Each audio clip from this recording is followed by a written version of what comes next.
It's the all-wheel drive event at Lithia Ford of Boise. From hunting trips to ski trips to trips to Grandma's house. Nobody does AWD like LFB, Lithia Ford of Boise, where Ford begins in Idaho. Eat Lux your way with the Lux Cravings boxes from Taco Bell. There's the classic $5 box, the indulgent $7 box, and a whole new obsession in the $9 box, the Flamin' Hot Grilled Cheese Burrito. Try the Lux Cravings boxes at Taco Bell today. Find your sun with Sun Cruiser Vodka Iced Tea. Made with real iced tea and real vodka. Cold, refreshing, and made for moments like these all year long. Let the good times cruise with Sun Cruiser. As sports fans, we may cheer for different teams, but there's one thing that we can all agree on. We want the game to be big. And with 3 levels, 30 cabanas, a 143-foot screen, 6 clean pools, and endless cold drinks, it doesn't get any bigger or any better than Stadium Swim in Las Vegas. All sports, all seasons. It's more than a pool day. Stadium Swim. It's the only thing like it in the world.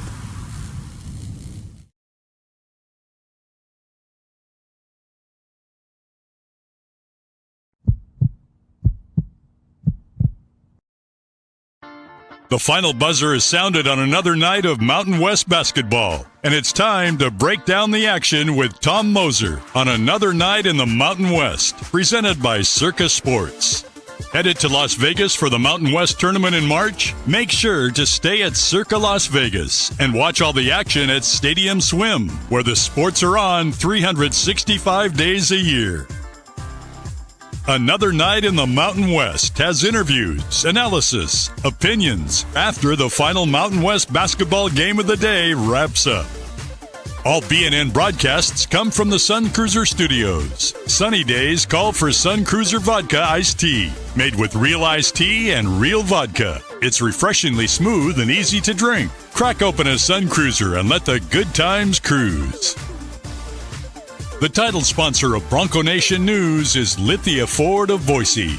Check out our full inventory of vehicles online at lithiafordboise.com. Lithia Ford of Boise, where Ford begins in Idaho.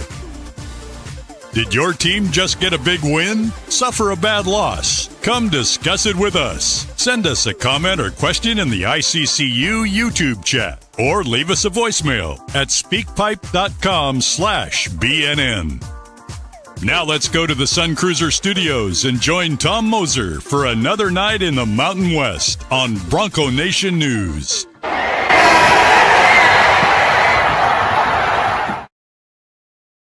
What's up, everybody? You are in the Sun Cruiser Studio here on another night in the Mountain West. Show our Sun Cruiser, title sponsor. Appreciate them. And there at the bottom, at Mountain West BNN. Let's go get some subscriptions on there. I know BJ tweeted out earlier, close to 500, which is pretty good for just having started this thing a little bit over a month ago. Appreciative for all of you guys doing that. Hopefully we can get a few more subscriptions in the near future. So look, another night, just a solo game. We didn't have any shenanigans like we had last night, but we did have a dominating performance by one of the top teams. And look, no small feat winning against New Mexico, period, let alone in the pit. And then on top of that, to do so by 20 points. Incredibly impressive by the Aggies tonight, backing up their win on Saturday against the other top team in the league in San Diego State. Hoping and even expecting to be joined by Mason Falslev in a few minutes when he is wrapping up some other things in the locker room with his teammates. So we're going to break down what we just watched in the pit. Get to the comments and questions over there like we always do. Appreciate you guys being here for that. Talk to Mason. I will also have a few more final wrap-up thoughts on that, as I termed it, the circus last night in Fresno. And then we'll break down some of the games on Saturday a little bit. Nothing Friday, and then a full 6-game card on Saturday. A lot of the stuff jumbled together at night with just one early to mid-afternoon game. So it's going to be a tight schedule. Again, nothing Friday. Now, before I start talking about this game on Saturday, Boise is the last game concurrent with Nevada. They both go at 10 Eastern, 8 Mountain, 7 Pacific. Usually, of course, BJ when Boise ends, goes on and does his post-game show. We've been fortunate for the last probably 3 to 4 weeks now where it hasn't really been an issue for them being the last game. It's been about 3 weeks, so we haven't had to kind of get fancy with how we arrange the shows because we don't want to do 2 shows at the same time. So he and I have talked about it. There's a couple things in play, so just stay alert. We may possibly do a show together on one of the networks, and where he will be live at the pit for the Boise at New Mexico game. So he would normally go on first if it was an earlier game, and then I would do my show at the end of the night. So we're talking about it. We will either do a joint show together, or he will be quick, and then I will go on maybe 30 or 40 minutes, let's just say, after those games end, because he's got an early flight. He won't go super long like he does sometimes, knowing that he's got to get out of there early, and I'm going to come on afterwards. So just pay attention to some tweets and some social media stuff where obviously if you're subscribed, you'll get the notification. You guys know the drill by now. But thankfully, they're not too much later. It's an earlier start by an hour on Saturday, as opposed to these 11 o'clock starts that I'm used to by now. But I'm sure for some of you it gets a little late. But anyway, appreciate all of you guys being here. So look, 86-66 is the final. And I mean, this was a very impressive performance, the second half in particular, by Utah State. And we've seen this now on Saturday when, the Aztecs stretched out a lead to start the second half. And then I talked about it several times, the adjustments that Calhoun made offensively in that game. And he kind of did the same thing in this game. And that's what we always say, games are 40 minutes long, and it's like other things. It's like a boxing match or a lot of sports, right? You feel each other out, you feel the opponent out, you see what they're doing. And I mean, look, I'm sure, though they've probably not coached against each other before, that Calhoun has, did they play UCSD last year? I can't remember. I'm sure he has the utmost respect for Olin. He has no idea what Olin's going to do, what kind of wrinkle he's going to throw at the Aggies, right? And so what he sees then is what I tweeted at halftime. I thought Olin had a very good game plan to start. The terms like tagging and dorking are like coach speak, right? In other words, he has his guys completely sticking to the shooters, right? And is not really putting an emphasis on guarding some of the non-scorers. So when you see guys like, let's flip it to the other side of the coin, we flip it to the other side of the coin as it looks like we're going to get Mason in here. Yes, that I do remember that now. Oh, okay, here we go. We're going to get Mason in here. There he is. Hi, Mason. Do you have me? Yep, I got you guys. All right. Appreciate you being here on another night in the Mountain West. Victorious Mason Falslev and the Aggies tonight. So, Mason, you guys, look, you know how difficult it is to win at that place. After a tight first half, 36-33, you guys dominant in the second half. What was the message from Coach Calhoun at the break that really kind of got you guys over the line here in a big way? Just go out and play like grown men. There's a chance and opportunity for us, and we just had to go take it. So it was just go and give it everything you got and play defense, baby. Well, the defense was impressive. They got a few buckets in the last minute or two, but you guys held them to about 23, 24 points for the first 15 minutes of the half. Your rebounding was pretty sharp. You guys had the energy. You took the crowd out of it. They were into it early, and really impressive not bouncing back, but following up your win against San Diego State on Saturday. I think there was some people that not many people expected you guys to go in here and win. Like I said, difficult place to play. What were your practices like following that win Saturday to get you in the frame to go on the road then and pick up another big W? It was really just locking into their personnel, knowing what guys do and making sure that we make them beat us in the ways that they struggle to beat us. Make the role guys win the game for us, for them. So that's kind of what we did, try to ice them and keep them on one side. And, we talked about transition defense, and to be honest, we didn't do very well in that, but I think when we got our defense set in the half court, we did a pretty good job. Yeah, well, I would say so. You held them to 66 points. So Zach Keller went out pretty early in this one, came down on El Amin's foot. You guys battled you yourself, you and your teammates battled some foul trouble. So you really had to kind of work with makeshift lineups. How does that kind of throw off what you guys are doing game plan wise when you're playing different positions and you got to sit for 7 minutes? How does that affect you personally and as a team? And don't affect. We got a lot of depth. We got a lot of guys that come and practice every day, and they're all ready for the moment. So I'm so proud of the guys that stepped up, Kobe King, Adlin, and all those guys that came off the bench. They did a great job tonight. Yeah, you said you had 8 guys score 5 or more points. That's pretty impressive. Carson's been giving you really good minutes off the bench. You mentioned Elamine. Everybody contributed. Gary Clark was big tonight.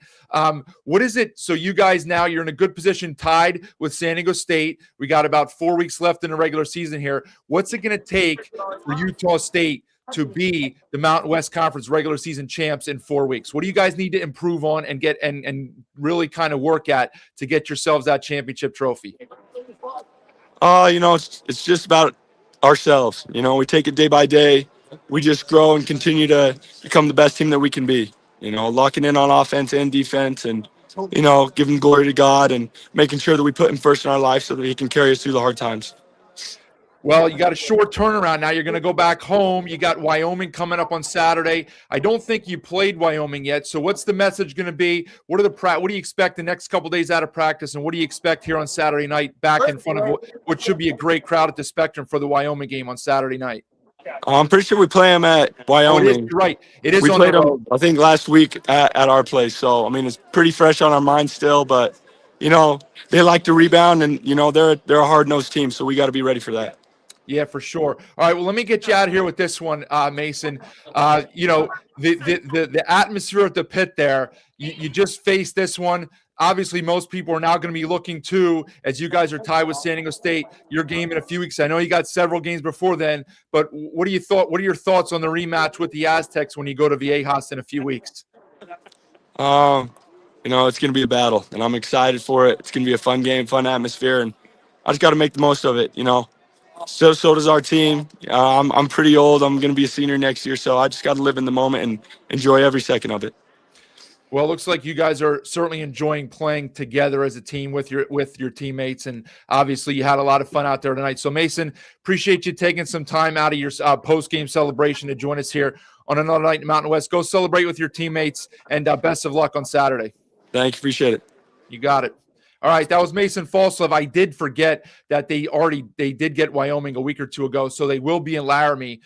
So that will be a little bit tougher. There's no more altitude-y place in, if I just created the word altitude-y, than Laramie. Obviously Utah State's going to be favored in that game, and we'll get to that one in a little bit. But, as I said, and as I was talking about with Mason, 8 guys, if you look at the box score, scored 6 points or more, and Keller was the 9th guy. He didn't really play much, and that was, that's pretty impressive to do on the road against a very good defensive team. And so it shows the balance, and it shows the high-end ceiling of this team, right? Like Colin, and back to my point when we saw Mason come in, okay, is that Olin came out trying to, you heard Mason say that this was Utah State's plan to take New Mexico out. He said, look, let's take the role players out. So if you're assuming that Hall and Bouillon were the focus of the scout, those guys are going to get their points anyway, even though they didn't really light the board up tonight. Bouillon did have 17, but Hall 10, that's a pretty low number for him.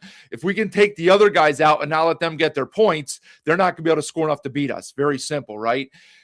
It seemed to me kind of that Olin went the other way. He didn't want Collins and Falslev to get going. Instead, he let Templin open. He let Keller open. He would let Clark open. Not that you want to leave those guys wide open, but look, you got to pick your poison, right? It's a lesser of two evils. So as I was saying, if when Albury drives, right, he's very quick, as we know, difficult to guard off the dribble. Now, he doesn't always make the best decisions and finish it with the greatest rate at the rim, as you can tell, but he gets by his guy fairly easily, right? And so when he does that, you have 2 options then as a defender. You either help off of your guy or you stick to your guy.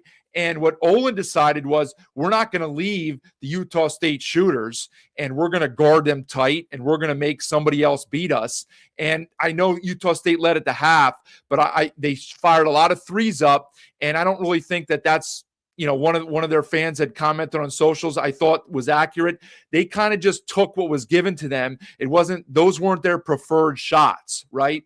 In the second half, they got different looks. And one way you kind of take advantage of them sticking to you or tagging to you is you set your guy up and you go back door. And they got one at the end of the first half, and they got one early in the second half, both for free layups. And then what that does is it kind of backs you off a little bit, because you're like, oh man, I'm going to get burned, and you're so tight to your guy and your help defense isn't there. You can't be giving up free layups like that. So that's the best way to combat somebody hugging you off of the ball, is to go back door, right? And so again, as we saw Saturday, great adjustments in the second half at halftime by Calhoun, by the staff, whatever it was, getting guys free. They also attacked the rim much more.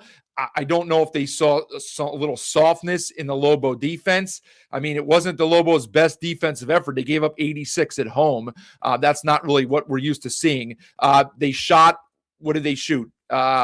Utah State shot 50%, 30 for 60. Half of their shots were threes. That's pretty efficient. I don't expect that to be a normal case against an Olin defense. So, look, full credit to Utah State here. I think on the other side of the ball, Utah State's defense was okay. I don't think it was dominant, because, let's be honest, if you have to call out one part of their game tonight, they struggle at times to play without fouling. And I thought that the crew did a pretty good job tonight. I know there were some calls that people got rankled about, but that's going to happen no matter what. They did a pretty decent job. You could tell early on they wanted to let them play, which is fantastic. We want to let them play. You can't complain about not calling fouls early in the game and then complain when there's 25 fouls at the half, right?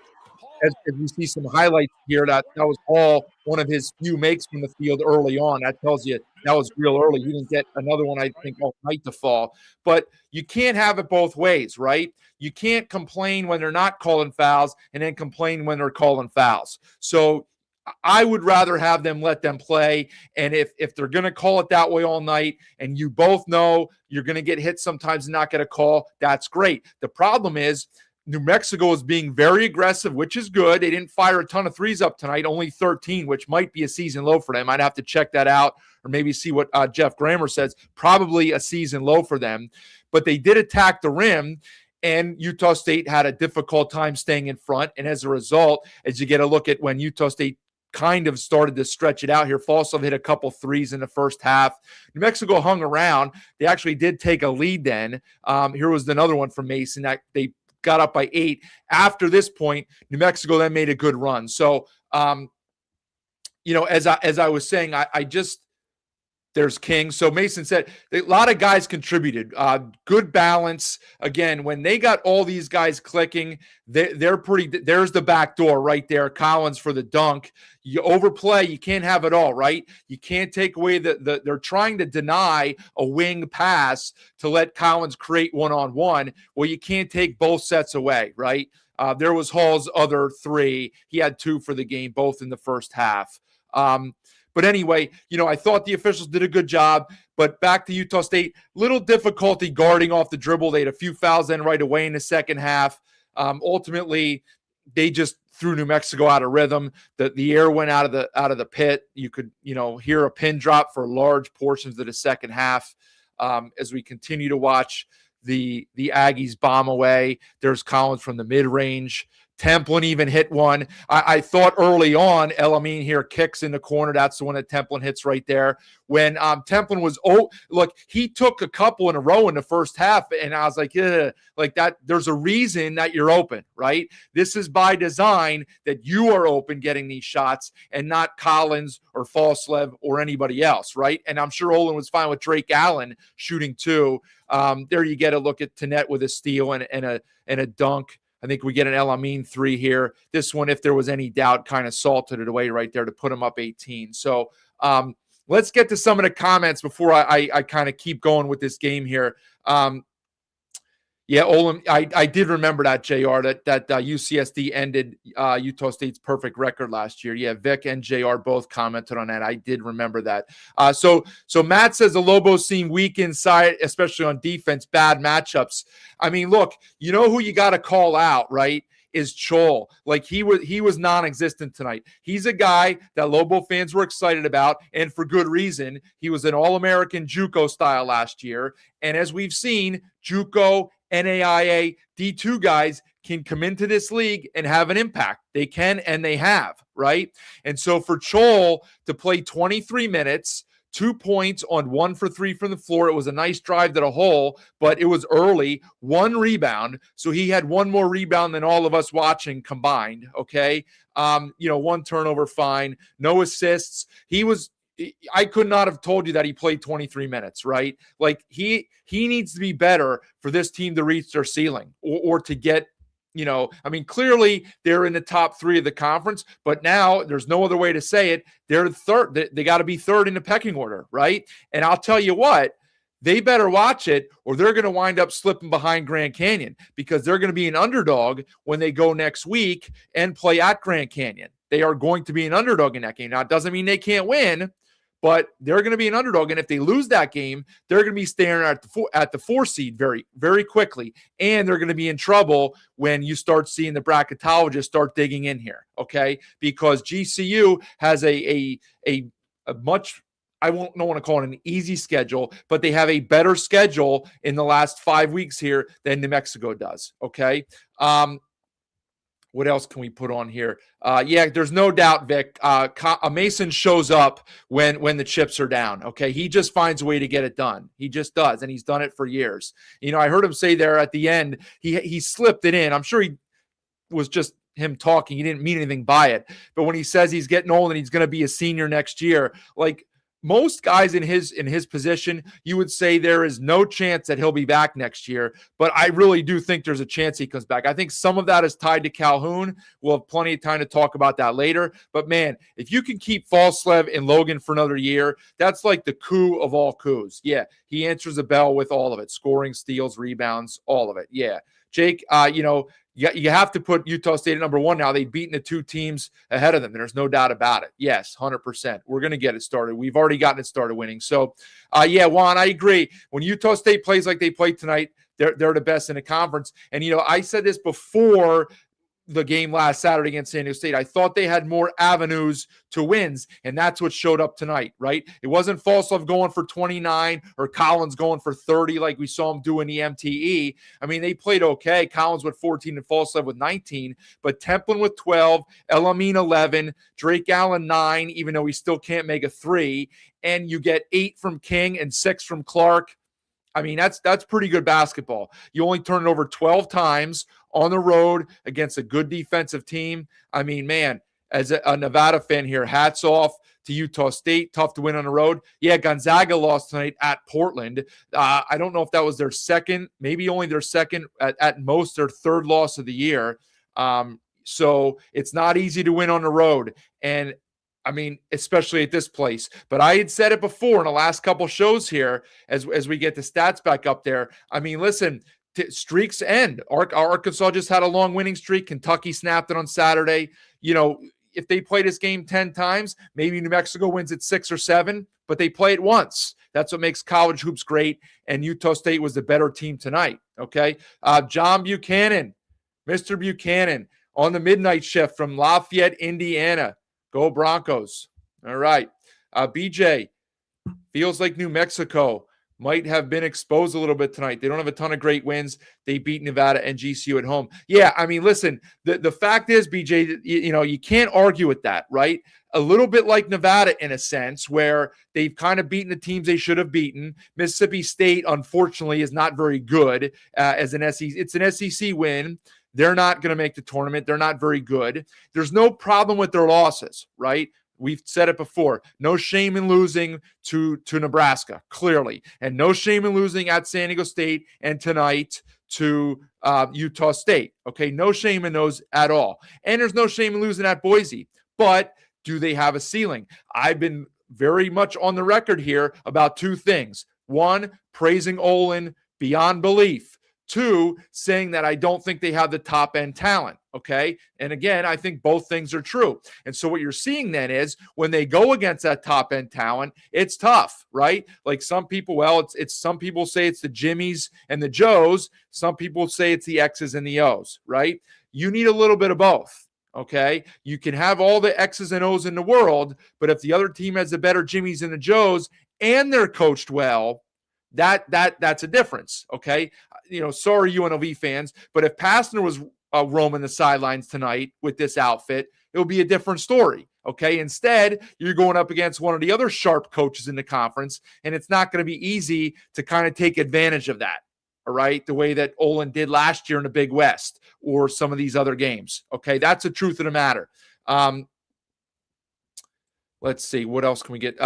Yeah, Dallin. I mean, look, I saw somebody else say that today. How on earth did Utah State lose to UNLV? Look, it's basketball.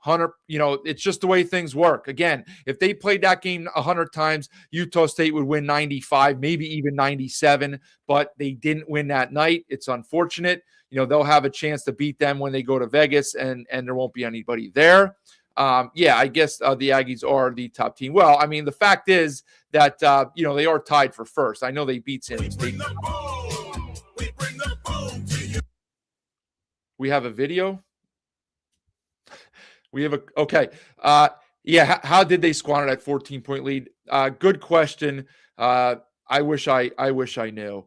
Good Utah State defense tonight, 100%. I mean, they had New Mexico so twisted up, and that's why when I started that thought by saying, you have to always look on both sides of the coin. Do we want to give full credit to Utah State's defense, or do we need to throw some shade at New Mexico's offense? And Utah State's defense was above average tonight, but I think New Mexico's offense was not super. It was not super. And maybe some of that's just due to the athleticism. Utah State doesn't have A+ athleticism, but they have a little bit more than New Mexico does. They just do. Albury's an athletic freak. He could probably run the 4x1 and do some damage on the track. But, where does that get you? He was a little bit out of control tonight. And I said that several times that was a key thing to watch. Guys playing against their former team, right? I don't want to say he was completely out of hand tonight, but, he might have been a little off script and trying a little hard to do stuff. Oh, there we go. There we go. This will really fire up some of the Lobo fans. Templin and Falslev doing whatever they do on TikTok. I have no idea what that is. Boise is Jekyll and Hyde. Yeah, we saw last night what they could do, and they'll be a factor in Vegas. Logan, I missed that about UCSD. Utah State has the potential to win a tournament game. There's no doubt they do. Okay, we'll see if they can do it. I don't know. So an Aztec fan chiming in here, that game was strong for Utah State. As an Aztec fan, it was tough to root for either team. Hats off to Utah State. Difficult to win at the Pit. Yeah, you'll get your own taste at the Pit in about 3 weeks. And yes, Trevor, I imagine in the morning, well, probably tonight, I don't even look till the morning, but the metrics will really get improved. Now that's not going to lock Utah State into the tournament. They still have some pitfalls. If they avoid the pitfalls in the conference, like at Laramie on Saturday, whoever else they play in the bottom half, they're done with Colorado State. They'll be done with Wyoming after Saturday. I'm sure they'll have Boise at home. You can't lose any home games if you're Utah State. You already have one egg, and that could even drop to a quad 4. Who knows what is going to happen with UNLV the rest of the season, okay, after last night. That could be a quad 4, which is disastrous. But this will be a quad 1 win, no doubt. So that's huge because we all know, unfortunately, there's not as many opportunities. So there we go. So you got to win those games there. Wyoming, Fresno, and Memphis, who's been a catastrophe here of late. I don't know. Ken Pom has them winning by 15. That's how bad Memphis is at this rate, okay? Now it's almost like a game that in college baseball, they would cancel this game because it's a no-win situation. You have to win that game or else it's going to crush you as a quad 3 because they're 500. They're awful right now. When you schedule that, you figure this was a tournament team. This will be a great game in mid-February. Not anymore, but it is what it is. It's on the schedule. So you got to win those 4 in a row, right? Wyoming, even though it's away, and then your 3 home games: Fresno, Memphis, and Boise. And a couple of those won't be easy. Won't be easy to win at Laramie on Saturday. It won't be easy, really, in any of those games. We've seen Fresno be feisty. Memphis has talent, even though they're not super this year, and Boise can do it, right? And then at Nevada is not going to be easy. Although losing at Nevada and San Diego State would probably be quad ones, so that wouldn't be damaging. But if you lose both of those, then you're in trouble. So I guess. And then New Mexico at home to close it out, Grand Canyon at home. So they have 1, 2, 3, 4, 5, 6, 7, 8, 9. I mean, I guess their target would be 7-2. I think 8-1 would probably lock up a bid, as long as they don't lose in the quarterfinals to like a quad 4 game. But if they would win a game in a conference tournament and go 8-1, I think they'd be locked in, especially after tonight. But look, a lot of stuff to play out yet. So Braden says that Hall's going to be freshman of the year, but the best freshman is Elamine. Yeah, look, I talked about him a week ago-ish. Just he has some natural things out there that he does that are like just very impressive that you don't see freshmen do a lot at this high of a level, right? I mean, he might not be the Boozer guy or the Bansa guy that they all rave about that's a lottery pick next year, but he has some raw abilities and can do things out on the floor that not everybody can do, okay? So this is New Mexico here.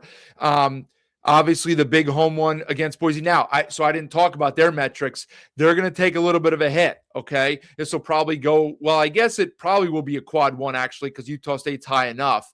They hope it stays quad 1, and it's not a bad loss, but it's a missed opportunity to get a quad 1 win, right? Now you have to win Saturday. And now, you have to go to Utah State and Grand Canyon, right? Because they don't have a non-league game. They only have 8 games left. Now that's their 5th loss. So if you lose at Grand Canyon and you lose at Utah State, that gives you 7. And then losing in a conference tournament will give you 8. I don't know if that's going to be enough. That would require you then to beat Boise and Nevada on the road and San Diego State at home. So they did themselves no favors here tonight, unless they can pick off one of the 2 big road games at GCU and at Utah State. And that, again, that's even, and I'm not giving them the win at Nevada, but man, they do not have an easy schedule late. So I don't want to put anything past Dolan, but I think they're pretty much, their goose is close to being cooked for the conference title right now. And I would even, like I said, put GCU in a more favorable spot than them when you look at the standings to get that 3 seed. Not because I think GCU is better than them, just because they have to play at GCU and they're going to be behind a game of the Lopes if they don't win that game next Wednesday. So they didn't do themselves any favors tonight. And look, that was a credit to Utah State. So Hefty says fouling is an issue. Yeah, there's no doubt. The defense was impressive. They did force shot clock violations and some late clock heaves. So they do deserve credit. There's no doubt. If you would have told me that you'd hold New Mexico to 66 points, 1,000% you take it. Yes. Chol and Albury, no bueno. Okay. If that's what you're going to get out of Chol and Albury, your ceiling is capped. It just is. You can't win in this league with only like 3 guys doing stuff. You just can't.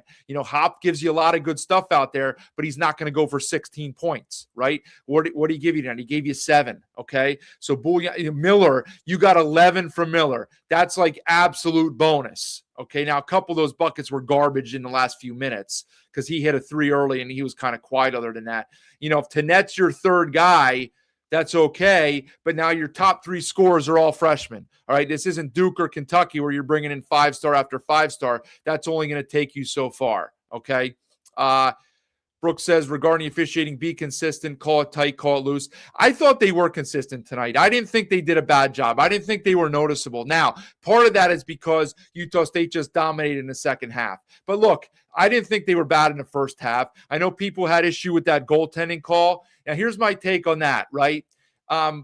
Yes, it probably should have been a good basket by Bouillon, right? Had they not called it on the floor, it would have stood as a good basket. Once you call something on the floor, it is very difficult. You guys watch football, 80% of you in here. You guys watch basketball. It is very difficult to overturn calls when you make a call on the floor, unless it is 1,000% obvious, okay? Now, I know all of you Lobo fans are saying that it was obvious, okay? But it wasn't that obvious, or one of the three officials would have said, look, we have to call, like, look at this. It's way off the rim. We have to call it, okay? But beyond that, my main issue with it was that was not worth it 7 minutes in the game to do that challenge. Now, ultimately, it didn't matter because it was a 20-point game. It wasn't close in the second half, and they didn't need to challenge anything. But I don't care what the circumstance is. I would never challenge a play in the first half because if you get it wrong, you lose. You're out of challenges.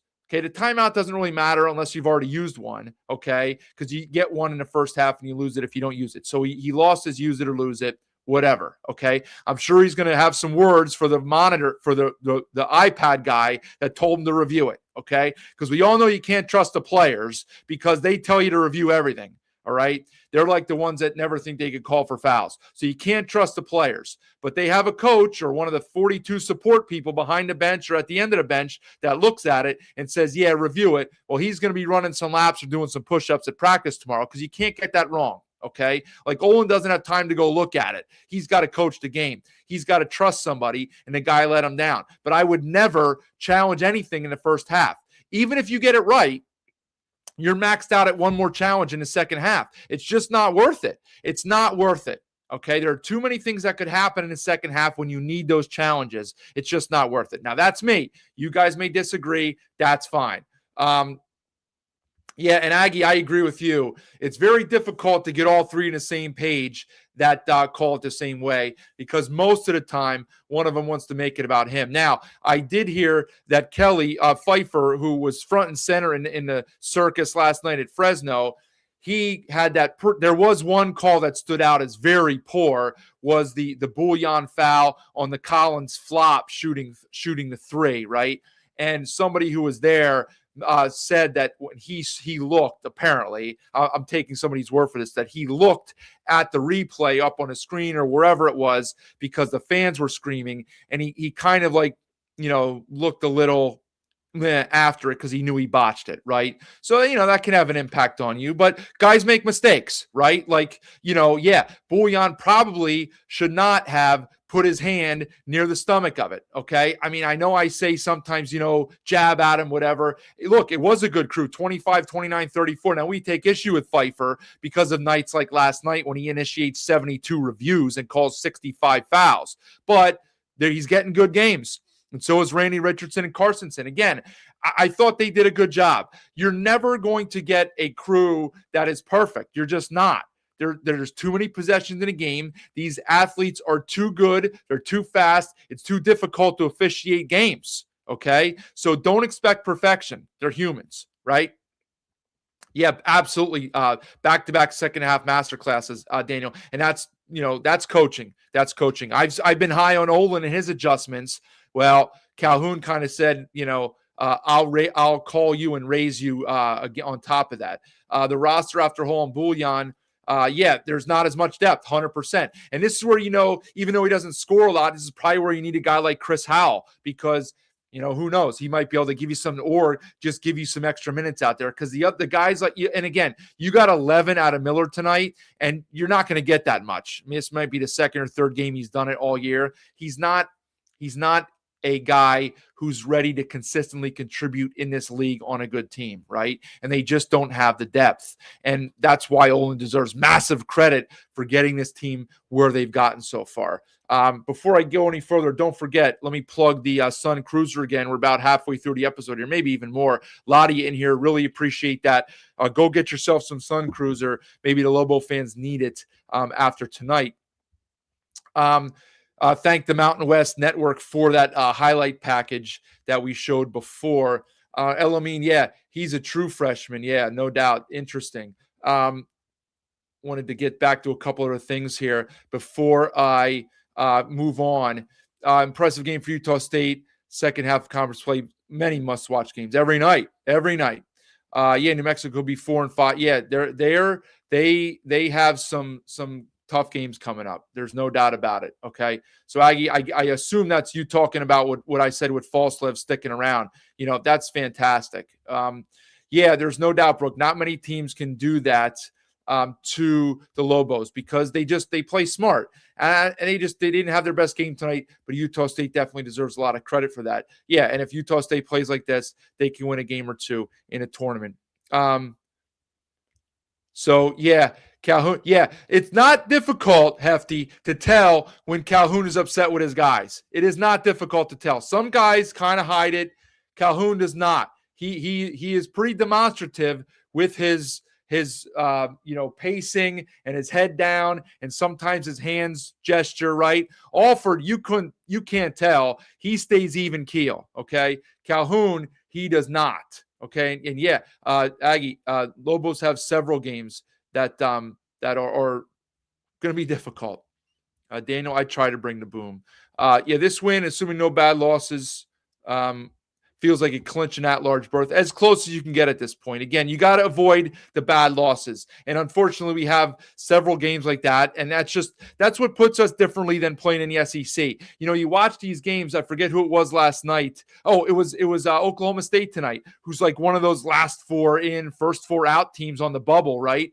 And like I watched them play GCU back in November or whenever it was in Phoenix in a neutral site game. They were okay, right? They're a decent team. They play an up-tempo style. They're aggressive. They have some good athletes. They're okay, but they're like the, 10th best team in that conference. But the problem is they get to play countless games again that are quad ones and quad twos, and they beat BYU at home tonight. So that doesn't lock up a berth for them, but it's certainly going to go a long way. And so we don't get those opportunities, and that's just part of life being in the Mountain West. Like, you have to accept it, right? And that's why you can't have the pitfalls that Utah State had against UNLV. New Mexico can't have any slip-ups like that. El Amin on Hall bothered him with his length. There's no doubt about it.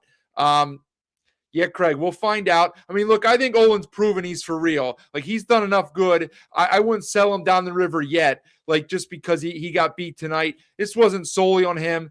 Calhoun probably got the better of him tonight. But, I mean, again, he's proven he knows what he's doing. And, yeah, they will be behind GCU. And I would assume they wouldn't have the tiebreaker because they would have split, and GCU has beaten the two teams ahead of them, both Utah State and San Diego State, and New Mexico has 0 wins against them. Now, even if GCU loses the 2 games against those 2 teams on the road, they'd still have 2 wins against them, and New Mexico is going to struggle to get 2 wins. They're already 0-2. They'd have to win at Utah State and beat the Aztecs at home. So, Ewok just leaving the game. Got to see Mason give his interview. Are you talking? Oh, nice. So you were at interesting. Well, I appreciate you watching from the game. That's good stuff. You never know what you're going to get here, my friend, on another night in the Mountain West. Ice says his Lobos are overrated. No excuses. Congrats to Utah State. Listen, I mean, put it this way, Ice. I think if you would have said back in November that you'd be 18-5 and you'd be in the 3rd or 4th slot in the conference, you would have taken it. Okay, the roster is not made up to beat the top teams, and Olin is squeezing what he can out of these guys. I think BJ's accurate, and I don't know if I want to use the word exposed, but you can clearly see they have a ceiling. They do. Now, I said this a month ago. Wyoming has a ceiling, but it's different. Like, their ceiling is up to like here. New Mexico's is up to here. But like Utah State's and San Diego State's are up here, right? And maybe even Grand Canyon's is higher than New Mexico. They would have to play perfect to win a tournament game, New Mexico, right? As good as Olin is, all right? Because they're just going to be out-talented when they get to that spot. Now, their other breakthrough would be to go against a team that's not coached well. But most of the time, when you get into the tournament, you don't get to face that. Dallin, you started working as an official, soccer and basketball. It's much harder than it looks, and it's impossible to call a perfect game. Someone will always be upset. Very good perspective, Dallin. I've said this before, either on here, my pod, wherever it is. Like, I try to do it at a youth level, like, high school girls just in the summer, very relaxed, like 20 years ago. And I was like, this is no joke. Imagine doing it. And these guys, they've done it enough, so it shouldn't bother them, the noise and the atmosphere. But, just look at how fast the players are going, okay? And, I mean, that's why most of these guys, let's face it, they're in very good physical condition because they got to get up and down the floor fast, man, right? There are breaks when there's fouls and whatever, but every 4 minutes for a TV timeout. But, man, you got to be on it. You got to be in good shape. You can't blink or you're going to miss something, right? You can't get caught looking away. You can't get caught watching the ball or the play if you're the trail guy because you're watching off the ball stuff. It is not easy, man. I'm telling you. And I know it's easy what is easy is to critique the officials, but it is not easy to do that. Yes, Daniel, BJ keeps saying, I think it's probably 90% that I'm going. Like I said, it's not easy for me to get out there. I'm planning to. BJ keeps asking me. I left them on the hook here. My plan is to go. I need to firm it up in the next couple days, and I will do that shortly. I really plan to. I have obviously there's some issues and difficulties, but my plan is to do that. And yes, Jer, it does seem like it happens that way, right? When a program starts raving about a win streak, something bad happens. Yeah, because all you heard now over the last whatever is how they've won so many in a row at the Pit. You know, it's almost like they're invincible. I remember the same thing. I'm sure BJ remembers it well. 2 years ago when they had the Showtime Lobos and they were blowing everybody out. And I said there's probably not 5 teams in the country that can win in the Pit. I wasn't doing shows at the time. I was just doing my pods and tweeting. And I said there's probably not 5 teams in the country that can win in the Pit because they just look so freaking good game after game after game after game, just steamrolling teams. And then a week later, Boise went down there with Max Rice and beat them by like 10, maybe even more, just completely dominated in a game that they were like a 10-point underdog because Boise was just so inflated as a home team. And anything can happen in these one-game nights, right? And yeah, I mean, they have a great home court advantage, but Utah State didn't care about that tonight, right? If you are well coached, you stick to the script, it doesn't matter, right? You can do whatever, okay? Hefty Mountain West awards at this point in the season. I have Olin as coach of the year. I wouldn't change that after tonight even, okay? They were picked 5th. I probably had them pick like 7th. And I believe that award as a former coach should go to the coach who is exceeding expectations the most, not the coach who's winning, right? So, yeah, Calhoun's done a good job. You know, I guess Dutcher's done a good job, right? Because they've improved since the start of the season. But those 2 teams have the most talent, okay? Drew would also be in there because they started so poorly. But I would give it to Olin because, again, their roster does not match up to those other teams at the top. As far as player of the year, I would give it to Falslev. And Braden has the next question there about the same thing. Is he still the favorite? It's wild he hasn't won a Conference Player of the Week award yet. Yeah, it's funny. I don't get into that nonsense with the player of the week stuff because I honestly don't know how they pick it. I've been confused several times about that over the last few years. I don't know how he hasn't won it yet. He should be the player of the year. Collins maybe earlier on had a foot in front, but I mean, this is one of those where it should be a player on one of the top 2 or 3 teams, right? It really should be. Like, you can't take a guy whose team is in 6th or 7th and say he's the player of the year, okay? Like, had Jorgensen played at the rate he played in November all season long, but the Rams finished 8th or 9th, you can't say Jorgensen's the player of the year, right? It has to be somebody who's on a team that is doing well. It doesn't have to be the champ, but they should be in the top 2 or 3 in my mind, right? And Falslev's been the best, most consistent player on this team. So I would certainly have him there. As far as the first team, I hadn't thought that deep about it yet. I guess I can do that moving forward a little bit here. John, touting his Broncos, banging in the paint as the Broncos are ready to go. Will I make it? Will you make it? Maybe. Lobo freshmen look rattled. Yeah, a little bit they did. Yeah, and that's the thing too. It's funny. You look at the free throws, and I think they were like only 15. Oh, no, they finished they're at 21 out of 30, which is 70%, right? I mean, the way that guys shoot free throws today all across the country, 70% isn't bad. It just seemed like they missed a ton because they were, Hall missing free throws. Like Bullion, he's not going to make every free throw, but Haupt missing free throws. And it was just, they did look a little rattled. There's no doubt about it. Yeah, Aggie, I'm trying. Olin's got the most out of roster for sure. They make the tournament this year, which, we'll see. Okay, yeah, and if Olin's back next year, clearly they're the team at the top. Do I think the conference will be biased to the teams leaving? In what way, Daniel? Biased in what way? I don't think there's any of that built in. I don't think so. I know fans like to bring that narrative out. And yeah, Ruben, you're probably correct in that New Mexico doesn't have the length or athletes. we that's it. Just is what it is. And go Lobos. Appreciate you being here.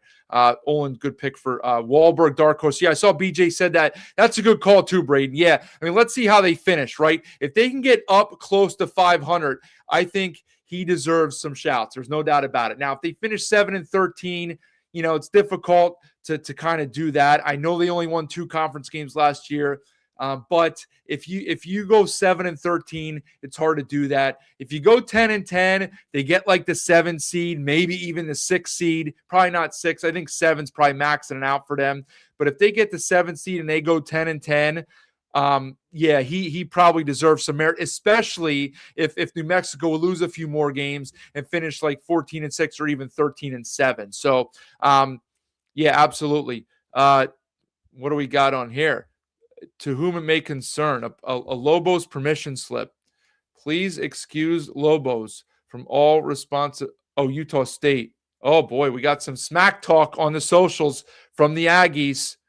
They need permission to get a quad 1 win in the pit.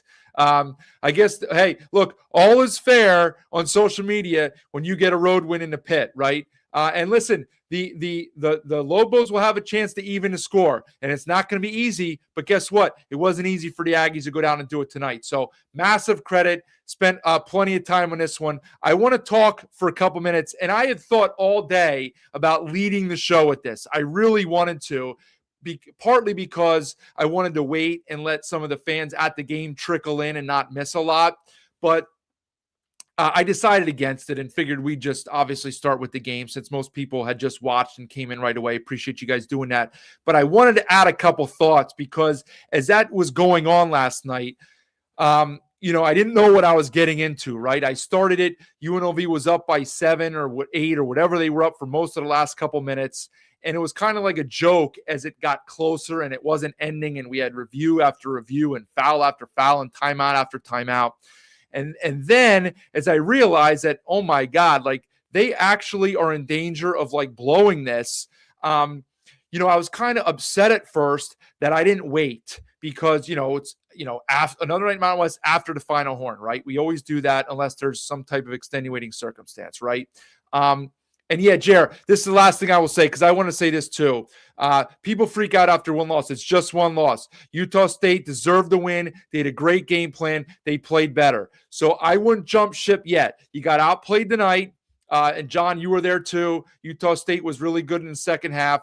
Much better offensively. So let's not just sell the farm yet and sell all your Lobo stock. If they come out and lay an egg on Saturday, lose at home to Boise, or they win that game by 3 and lose by 12 at Grand Canyon, then you might want to, get rid of some of that stock. But it's one game. You've built up enough goodwill. Olin and the team has. You can lose at home. It happens. Utah State lost at home to UNLV. Now, back to what I was talking about. I was kind of ticked that I had started the stream before the game went final because I'm like, man, I wasn't really been able to listen to what was happening. All of these conferences and reviews and all the nonsense happening, I kind of missed because I didn't have the volume on and I'm talking on here and I'm kind of watching the screen down here. But then, like, as it kept playing out, I was like, this is actually pretty cool. And then I heard from many people today, BJ, fans on socials, some friends that thought it was a really cool thing that we just kind of fell into. And they said, maybe you should think about doing that a little bit moving forward. You got to be careful with that because let's face it, very few fans in here that contribute to the chat. I don't know about watching later, maybe, but that contribute to the chat are at that game. We don't have a lot of UNLV chatter in here. We don't have a lot of Fresno chatter in here, right? So if you do that with, let's just say tonight's game went to the wire, like the game at the Pit did between these two teams last year, right? Or one of the other games we've had this year that's gone to the wire. If you do that, you run the risk then of the people at the game, or watching, not really wanting to divert their attention away from it. So I think it worked well last night because of the two teams and because it was such a circus. We'll see. It's certainly something to think about. And it did work out, and I'm glad you guys like that. Now, as far as what happened, I said it many times. I've watched games. I've watched tens of thousands of games in my life, from high school to low college to highest level of college. I don't know that I've ever seen anything like that. The only thing I can think of is, and I meant to Google it today and look it up, and I got distracted, and frankly, I took a nap when I came home because I was wiped. But about 25-ish years ago, maybe even more, probably in the 98 to 2000-ish range, on the old Fox Sports nets, right? Before Fox Sports went national, they were regional. They had Fox Sports nets set up all over the country, right? And there was a Fox Sports Net West and Fox Sports Net Northwest, and they had an old Pac-10 game on. It was Oregon and USC, and I'll never forget because the late, great George Raveling was on the call as the color analyst, okay? I don't remember who had the play-by-play. It might have been Barry Tompkins, these old Fox Sports Net announcers. And Oregon had a 5-point lead with a few seconds left, and this guy hits a three. I think his name was Alex Spanish. Something like not Spanish, but Alex Spanish. He hits a three with like 2 seconds left. And I don't think they have any timeouts left. And before that, they might have been inbounding the ball with a few seconds left. And George Raveling, I'll never forget it in his voice. He's like, what they need is a miracle. And Spanish hits a three, and then the Oregon guy just panics and tries to like throw the ball in, and Spanish steals it and hits a three at the buzzer. So he made 2 threes in like 2 seconds, and they win the game by 1. And then George Raveling was like, oh, miracle. And I'll never forget it. You know, there's YouTube clips out there of it. I haven't seen it in a while, but it's a classic clip. That is the only thing in my 20, 30, whatever years of watching games that resembles anything like what I watched last night, okay? And, you know, I don't even remember what I was saying in the moment last night because I was too stunned by what happened. But when you factor in all of the stuff that happened at the end of that game, okay, you know, I still can't believe that it happened, right? Like, Pastner, my word, like, when are you going to learn? And like, Pastner gets part of the blame, but what on earth are his assistant coaches doing? You just got beat by that a few weeks ago when you didn't foul against Boise. Now, I know you won the game, but you had to go overtime because you didn't foul and you gave up an open three when you had ample opportunity to foul. Fresno's inbounding the ball with 6 seconds left. And Hydrator took dribbles, and the guy is all over him 30 feet from the basket. And then he makes a pass. Take a foul. There was a timeout and reviews for 20 minutes leading up to this while they were discussing I cannot believe that they didn't foul, okay? So here's the set, and this is after a timeout. 6 seconds left, okay? They're inbounding. They're matched up man-to-man. They have plenty of opportunity to foul, okay? Fresno State, can they tie this game and force overtime? UNLV does not have a foul to give. Hydrator. Here, right with there. 5 seconds. Now it's difficult to foul Douglas here because you're so far away from, and if you lunge at him, he's going to shoot. So you're cooked by this point. But the prior 2 seconds, when Hydrator dribbles from the left wing to the right wing, why are you not fouling? Why are you not fouling?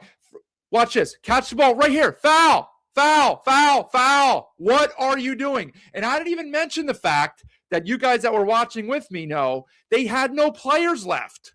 Like, do you want to go overtime? You have no players left. Okay? Douglas for the tie. Bullseye! We're even! Let's watch this ensuing play. Because this is probably worse than that. Okay? Worse than that is what you get right here. Okay. Cunningham. My man Howie Fleming. Oh, they're going to get the ball My out man of the Howie baseline Fleming, here. All right. There's probably no bigger Olympic fan in here than I am, right? You guys think I don't get sleep now.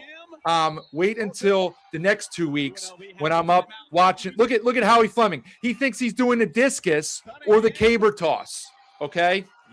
He's throwing it sideways. What are you doing? He probably doesn't even know the rule. He probably just assumes that I threw it down there, they'll inbound it down there. Wrong. Ball's not touched. It comes down here. Okay? Absolutely ridiculous. Now, if you're UNLV, we've already established that they're not the highest IQ team in the country. Okay? Who do you think they're going to try and get the ball to right here? Who are you going to get the ball to? Okay? One guy. Jake Hydrater, okay? One guy. What are you doing? Hydrater, he's probably done this 6,000 times in his last 10 years of playing, coming off of screens, catching and shooting with very little resistance. Now, the guy was semi near him, but he should not be able to catch it that clean. Anybody else you watch, he's getting pushed out to the three-point line and shooting a fadeaway from 23 feet. Instead, he catches it 17 feet like he's doing a shooting drill in practice. Hydrater for the win. Got it. It's just absurd. Okay. Steals now, one. all of that stuff that you just watched, Pastner not fouling, Howie Fleming playing the discus caber toss, and then whoever that was, I guess it was Fleming again, trailing Hydrater on a screen, okay? That's all bad enough. But how about the stuff before that? When you're up 3 and you're going to get fouled, why are you taking flagrant fouls? Who does that? Who does that? That's the only reason that we even got through any of that nonsense, because they got fouled up 3, but that wasn't good enough for them. Fleming had to commit a flagrant foul to give Fresno 2 in the ball to allow them to come back from 5 down with 6 seconds left, because you commit a flagrant. Also in there was Gibbs Lawhorn getting a T on the bench when he had already fouled out. So, like, this all comes back to one thing here, right? And it's coaching. You don't see teams in disciplined programs do all those things. One of those things would be enough to drive Olin or Calhoun or Leon or Dutcher or myself absolutely up the wall, okay? The not fouling, that's a situational decision. But the caber toss throw down the floor, the trailing this, when you know that there's one guy, the flagrant foul when all you got to do is get fouled and make a free throw, the technical foul when you're on the bench fouled out. Like, how does that stuff happen if you're a disciplined program? The answer is it doesn't. It doesn't. And it starts at the top. I know this is Pastner's first season, but that's the stuff that you have to have in place when you first take over a program. You impose on your team your culture, your principles, what you believe in, what you stand for, what you don't stand for. And like, I said last night, and I didn't even realize it until like Gabe told me I said it, that I said he should resign. Obviously, I was being a little harsh there. Like, I'm being tongue-in-cheek. He shouldn't resign, okay? And he's not going to get fired after this season. But I will say this. If you're UNLV and you care about your basketball program, watching stuff like that plants seeds in your mind. There's no other way around it. Next year, if something like this happens again, you have to start thinking, is this the right guy for our program? Like, we should not be losing games like that. I think we have a clip from Pastner post-game. I thought it was, there was just a review after review after review by the officials, and which really, stopped the flow of the game a lot of times. But that's their job. That's their decisions to do that, and they have the right to do that. I thought the team came out and fought. We played our hardest, and honestly thought it was really one of our best games all year. It was how it was looking, but it got took from us. So I know one thing: we got a chip on our shoulder, and yeah, I think I kind of like how we feeling right now, in terms of coming out next game and being ready to fight. I thought it was Well, I wouldn't put money on that, okay, on them coming out and being ready to fight. Okay, they did show up to play. They did show up to play last night, all right? They were ready to go. They were. I don't know how they respond after that. Now, I think, and I'll put the schedule up here, it's a home game, okay, against Grand Canyon. I mean, I guess that's better than them being on the road, because if they were in Grand Canyon, they'd have no shot. All right, at least now they're at home, okay? But, like, there's not going to be anybody there, okay? They're not going to have any fans there. And they just lost the game in an unspeakable way. So how are they going to answer the bell? Like, I don't care what Gibbs Lawhorn says there. Like, he played hard, nonsense aside, okay? But they are just as low IQ basketball. They are as low IQ basketball as you can get. And somehow you have to coach your guys out of that. I don't know what is happening, why it's not. But man, like it's just absolute calamity. Daniel, the 5-point play. I mean, that is similar, but that was just like one play. That was one play, that 5-point play. Okay. This was a series of mishaps by The stuff UNLV. I'm thinking right now is probably not too smart for me to say, especially on camera. Most of it's about the refs. Usually I'm the type of guy that's like, refs don't win or lose games. It's on us, even if they're calling a bad game, just being able to play through it, control. But I thought we did that, amazing tonight. I thought we did that to the best of our ability. And I feel like that one was taken from us, if you watch college basketball and you watched our game tonight, I don't think you've ever seen that happen in college basketball history, ever, so it's, the stuff I'm thinking right now is probably not. I mean, listen, I had not heard those comments from Gibbs Lawhorn. I had heard Pastner. They asked Pastner about the flow of the game because that was the other subplot. It took 3 freaking hours to play because Pfeiffer and Amy Bonner wanted to spend all night at the scores table watching reviews. And so they asked him about the flow and the abundance of reviews. And that's why he answered the way he did. I wish they would have asked him about not fouling again. I'll have to see if I can find that one tomorrow in my off time. But I had not heard Gibbs Lawhorn's comments. And look, he's a youngster. He's a college kid.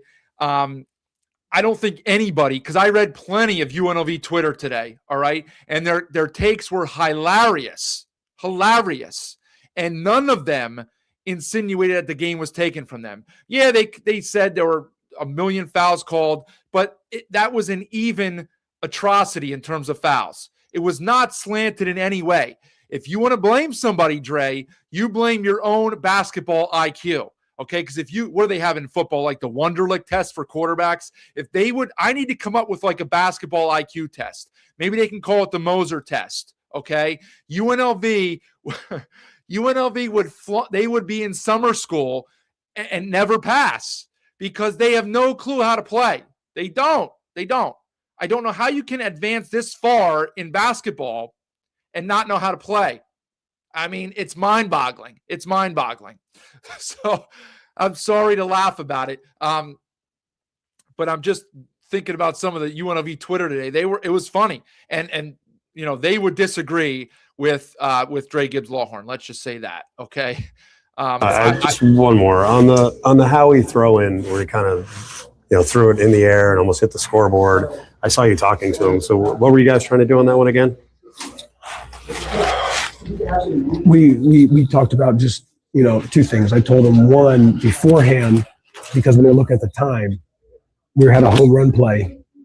And obviously we wanted to get Nas to go in the long, but he just to lead him, and he had him on the lead, Yes. but he overthrew him.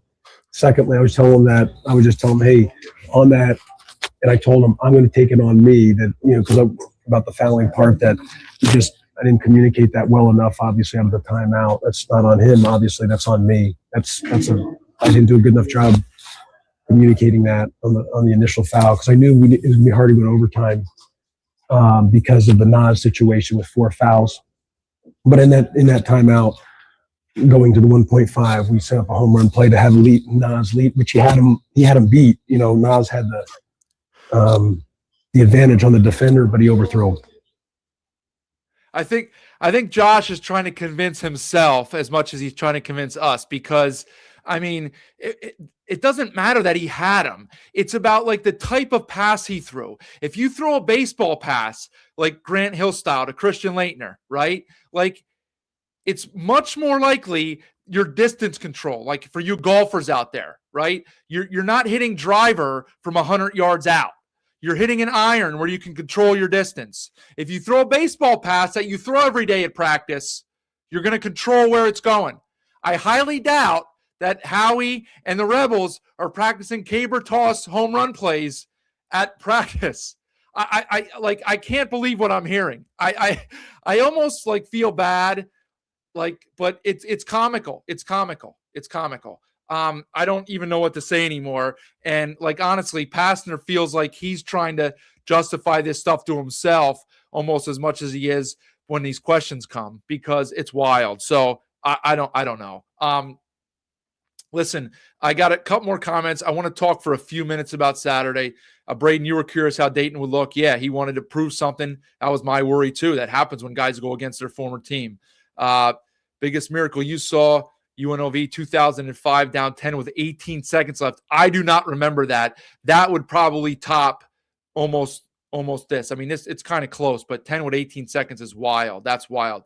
Yeah, UNLV can't finish games. Yeah, exactly. That sums up how little don't you have to build time in as a coach to like time and score, situational basketball. You have to build that stuff in to your practice plan. Maybe not every day, but you have to build time and score. I did it all the time, situational basketball. And when you scrimmage or you do live scrimmaging, offense, defense, fast, whatever you're working on, and your guy does something stupid, do you blow the whistle and address it? Or do you just look at your assistant coach and like shake your head and let him play? Like, because to me, it looks like you just look at your assistant coach and you let them play when they do something stupid because they're not corrected. They're not corrected. That's what coaching is, I thought. I don't know. Yeah, I don't like Alford. He knows what he's doing. You have to recruit basketball IQ and off-court character. You have to, Pastner, I think he's already aged like 5 years, 3 years in this year here, and maybe 5 more to come. Okay. All right. Let me put the schedule up if I can figure out a way to do that here. The Saturday, again, no Friday. Appreciate all of you guys being here. Here's the schedule for Saturday. So we mentioned, there we go. Okay. So we mentioned the Gibbs Lawhorn says UNLV will be ready to go. They're going to be ready to go at the Thomas and Mack. I have my doubts because it's going to be cavernous in there. And I just don't have faith in them. I hate to say it. GCU just had a scrimmage yesterday against Air Force, so they expend zero energy. All right. They have no problem going on the road. They've won at Wyoming. They've won at Boise. What else did they do? I mean, obviously their bigger wins were at home. They lost at the Pit, but I mean, they're not going to fear going into the Thomas and Mack to play. Okay. This will be like a tune-up for the conference tournament for them. And I like, do you have any faith? Does anybody in here have faith in UNLV showing up and competing for 40 minutes? Because I certainly don't. And the way that Grand Canyon is playing and the way that the clipboards shake out, like Drew against Pastner, I mean, holy cow. So, like, I don't know. Now, the other games seem to be jumbled up here, right? We have, for me, these are Eastern time, obviously. 8 Eastern, a pair at 8. Utah State at Wyoming. We already talked about that. San Diego State at Air Force. We don't need to talk about that. So, Utah State, I mean, listen, they already drilled Wyoming. Their toughest task is going to be, the mental aspect of getting up after the back-to-back huge wins and now going and playing on the road. I mean, obviously, you would expect them to get it together late. We got a better setup here for the late games then, as we have 9, 10, and 10 Eastern. So 7, 8, and 8 for you guys out in the mountain. San Jose at Colorado State. The only thing of real intrigue there is Tim Miles going back to his old stomping grounds, the Tim Miles game. Look, that's a winnable game for either team. If San Jose State's at full strength, they'd be getting more and more guys back. Obviously, Colorado State's going to want to get that one. But I think those were the two teams off in the midweek. That's maybe why they scheduled them against each other on Saturday night. And then we got the double dip late. Interesting double dip, okay? Fresno at Nevada. These two played a very good game at Fresno way back, maybe even in December. You heard Vance Wahlberg lament that loss several times on here when we've had him on because they played very well in that game, and Nevada did too. That wasn't a matter of Fresno losing the game. That was a matter of Nevada winning the game on the road, and that was a good win. So, I mean, listen, Fresno just as on the other side of the coin, whereas I don't expect UNLV to be on 10 in that game. I would expect Fresno to be, they're like playing with found money, man. It's like they're riding high. And now they're, on the road will be difficult, but they're going to be excited. Going to be tough for them to win there, but the way they played, they're going to be healthy unless, we get a magical injury from Collins. I'd expect him to play. And so we'll see. Like, I give Fresno a chance. You favor Nevada. We'll see what happens. Lastly, then, big game in the pit. New Mexico's really going to need this one now, because we already broke their upcoming schedule down. Boise, look, I still maintain that they're playing good basketball. I think, as I said last night, I think it was not a good matchup for them against GCU, and there's no shame in that. Okay, maybe New Mexico's a good matchup for them. We saw them hold New Mexico into the 50s, I believe, when they played at Boise way back a month ago, right? I don't expect them to hold the Lobos to the 50s this time. And I know that was a very slow starting game. Neither team could hit anything in the first 12-ish minutes of that one. But maybe it's a good matchup for Boise. We will find out. Maybe New Mexico's a little flat. I don't know. I trust Olin to get through that. But again, like, Leon's been through this before. He knows how to get his guys ready to play in the pit. They already played in Viejas and had that game until, a couple bad series of events in the first overtime. So, like, not that they won't be rattled a little bit, because they have some guys going there for the first time. But this will be, look, if you get the Dylan Andrews of last night to show up, Boise's going to have a chance to win this game. He was a guy that they were counting on, and it's that simple sometimes. Are your guys playing to their capabilities? And until last night, for much of the season, the answer for Boise with Dylan Andrews has been no. You get 25 out of Dylan Andrews last night, it kind of changes things a little bit, doesn't it? If he doesn't score 25, they probably lose, right? You got other options too. Buchanan, you still maybe it's a Carmichael game. Who knows, right? Now, you're not going to find many breaks going against Olin. You would expect him to come up with a game plan, learn, and adjust from the loss up in Boise. But who knows? Again, remains to be seen. I'd expect Boise to be ready to play. They're trying to improve and get themselves in the best position they can be in for the conference tournament.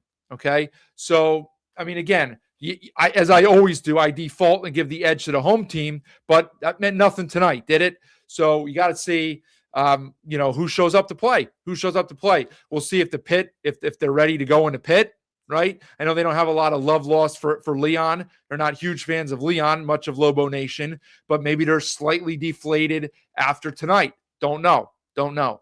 So just got to, we'll wait and see. All right, I think that's enough. We're at an hour and 17 minutes with just one game. Holy cow. But look, it's been a great show. Mason Falslev was on real early in the show. Appreciate him coming on. Thank him. Thank Utah State's cooperation for that. We would have gotten someone from New Mexico, coach or player, had they won. So both schools were on board and supporting, and so we appreciate that. Also on board and supporting is Sun Cruiser. So go get yourself some Sun Cruiser, maybe tonight, maybe for the weekend. And also down there at the bottom right now, I see it at Mountain West BNN, I think BJ is probably ready to shut it down. He's been running some of the controls here, helping me out, getting some of this stuff on the screen, because we've had a lot of it, a lot to talk about. The game, the circus from last night. I appreciate all of you guys in here with your comments and questions. Lobo Nation seemed to be a little quiet. They see much of them. We had some, but some of the regulars were not in. But that's all good. Watch it whenever. Watch it on replay. Watch it in the morning and all that. So don't forget, we got nothing Friday. I have no idea why. We have no games on Friday. Saturday night, BJ and I will figure out whether we're going to go together in a joint show right after the games go final, or if he's going to go live first for a short show, and then I'll come on after that. So we have to figure it out. We'll make it work one way or the other. And I didn't even look at next week's schedule yet. So let's get through Saturday first. It'll be a much needed and enjoyable day off for me tomorrow. So one more time, I appreciate all of you being here. Thanks so much. Another night in the Mountain West always delivers. And thank you guys. And we'll see you next time here on Another Night in the Mountain West. See ya.